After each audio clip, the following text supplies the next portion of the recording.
Indiana Republican Senator Mike Braun is with us. Senator, what's going on here?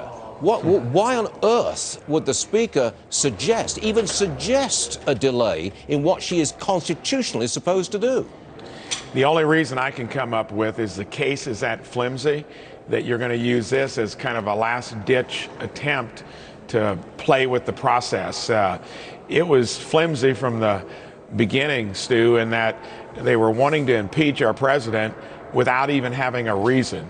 With Clinton and Nixon, there was something that occurred before you started talking about impeachment. So this doesn't surprise me.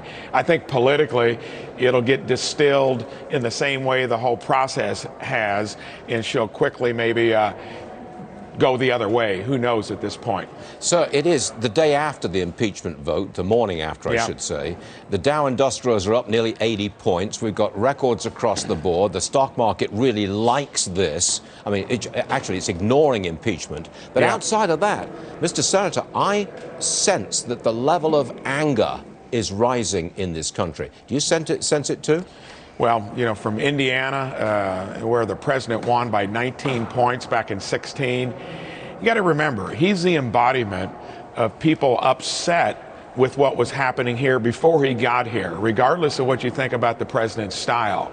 So, yes, this is intensifying the whole anger that built up in his getting elected in the first place. So, and the Democrats had to make a calculation, a gamble. The Mueller report fell flat. Now this, and we can see it's helping him in the swing states, not only on impeachment, but he's beating all the Democrats there, which is their worst nightmare. So they've dug their own hole here. Let's see what they do with it. Mr. Senator, I'm looking here at the front page of the New York Post. I'm not sure if you can see it, but I think you can see it. It reads, there's the Speaker dressed in black, and the caption reads, "It's your funeral," implying that the Speaker has opened the door to re-elect President Trump. Would you agree with that? Well, ironically, I think she knew that, but fell to the demands of the far left of their party. And in politics, and of course, I'm somewhat of a newcomer to it here, but watched it closely, and that's why I ran in the first place.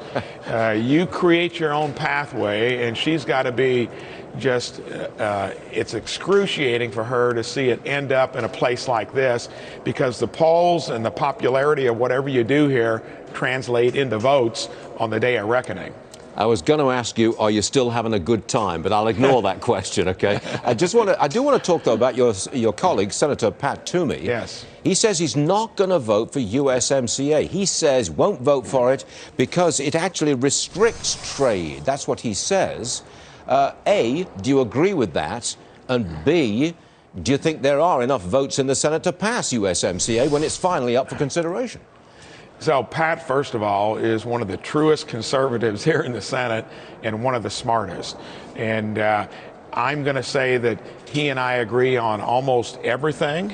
In this case, I found that just like the defense reauthorization bill, where I think it's the most important thing we do here, I had to vote against it because it collapsed all the principles of adhering to a budget into where you're going to be fiscally responsible. In the case of the USMCA, it's great for our farmers, it's great for manufacturers, and yes, it's got some components in it that I don't like, and I agree with Pat on those. In its totality, though, it's a signature accomplishment for the president, and in my opinion, it net outs being very good. Pat just simply disagrees with it, but he believes in free enterprise as much as anybody here. Still means you might have different points of view on particular issues. By the way, Senator, as you were speaking about impeachment and the market went up some more. Dow Industrial is now up 100 points. See what you did?